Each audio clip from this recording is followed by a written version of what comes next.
balade à Charlieu aujourd'hui et son abbaye. Le professeur va se régaler. Histoire et tourisme de haute qualité, Jean-Seb. Endroit assez magique, effectivement. Ce matin, on part sur les premiers contreforts des monts du Beaujolais à Charlieu.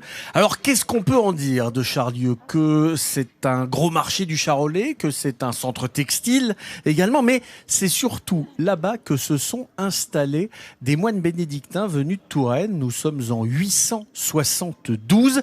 Ils appellent le lieu, quand ils arrivent, Carus Locus, le cher lieu, qui devient Charlieu. Cette abbaye qu'ils construisent, elle est rattachée à celle de Cluny au Xe siècle. Elle le restera jusqu'à la Révolution. Entre-temps, c'est une histoire brillante, un patrimoine conventuel absolument somptueux à découvrir parce qu'il a été sauvé et restauré. C'est un endroit habité qu'on va découvrir.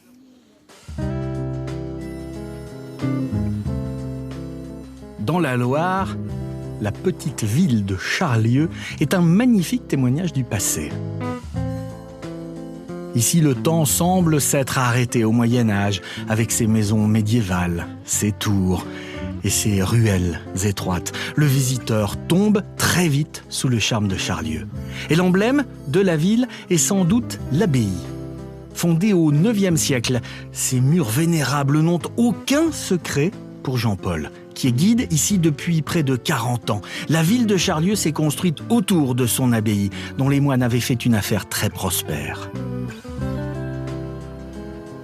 Ils avaient un certain nombre de revenus, donc soit provenant de terre, soit en ce qui concerne Charlieu, provenant de revenus liés au fait qu'ils étaient seigneurs de la ville, donc ayant un pouvoir politique et économique. Témoignage de cette richesse, le portail de l'abbaye. La façade forme une extraordinaire dentelle de pierre. Un incroyable témoignage de l'art roman. Un chef-d'œuvre vieux de 9 siècles que Jean-Paul ne se lasse jamais de contempler. Il semble qu'on a toujours quelque chose à découvrir sous un angle différent ou un petit détail qu'on n'a pas forcément remarqué et qu'on retrouve encore. Ravagée pendant la Révolution, l'église a presque entièrement disparu, et avec elle les derniers moines qui vivaient là. Pourtant, il suffit d'entrer dans le cloître pour les imaginer déambuler sous ces superbes arcades datant du XVe siècle. À Charlieu, le Moyen-Âge est partout, y compris aux limites de la ville, où se dresse le couvent des Cordeliers. Avec le soleil qui joue sur les colonnades, ce cloître dégage une impression d'éternité. Et pourtant, aussi incroyable que cela puisse paraître, il a bien failli s'envoler très loin de la Loire.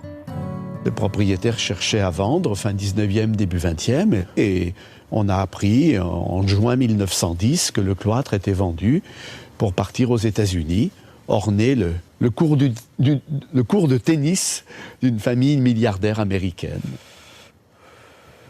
Mobilisés contre le projet, les habitants de Charlieu, heureusement, ont fait stopper la vente. Et depuis, l'attachement des Charléandins pour leur ville ne s'est pas démenti. Qu'ils vivent ici depuis toujours. C'est une ville agréable à vivre. Oui, on y est bien, c'est une jolie petite ville. Ou qu'ils viennent de s'y installer. Charlieu, j'y suis installé depuis une année et c'est avec grand plaisir que je vis dans cette ville. Elle a énormément d'attrait à tout niveau. Et parmi tous ses habitants, le plus amoureux de sa ville, c'est sans doute Jacques. Les ruelles médiévales n'ont aucun secret pour cet enfant du pays.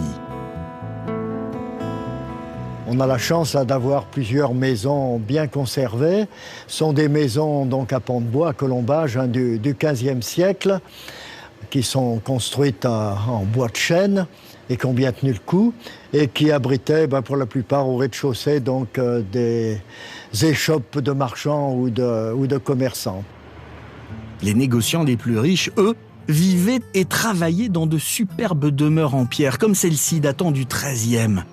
Mais le joyau de Charlieu, c'est sans doute ce petit château, situé en plein centre-ville. Sur la façade, on peut admirer la fameuse pierre jaune de Charlieu, qui sublime de nombreux édifices dans la région.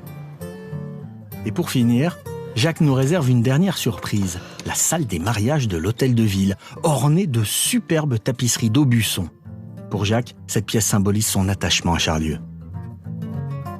cette salle des mariages évoque beaucoup de souvenirs pour moi personnellement. D'abord, c'est la salle où je me suis marié il y a un certain nombre d'années, donc ça évoque beaucoup de souvenirs et pour moi, beaucoup de bons souvenirs. Charlieu est une petite ville pleine de charme, où le passé et le présent se mêlent, et pour les visiteurs, c'est un enchantement.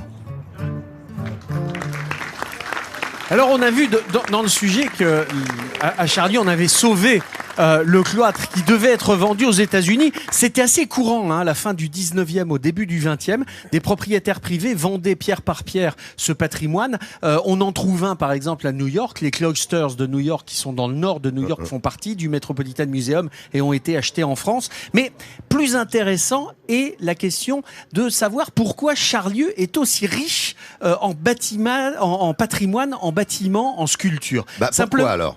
Simplement parce que Charlieu, c'était un peu Roanne avant Roanne. Roanne avait la Loire, donc tous les échanges commerciaux se faisaient par la Loire, mais Charlieu avait la route. Et jusqu'au XVe siècle, c'est à Charlieu que se faisaient les échanges par route. Et donc, au moment où on a construit cette fameuse route royale, devenue route impériale, devenue National 7, qui passe par Roanne, eh bien Charlieu s'est endormi et Roanne a pris le pas sur Charlieu en matière de commerce et de richesse. Voilà, explication du professeur. Vous savez tout maintenant sur ce bel endroit. Bravo, c'est ça. Petit Demange, c'est comme ça.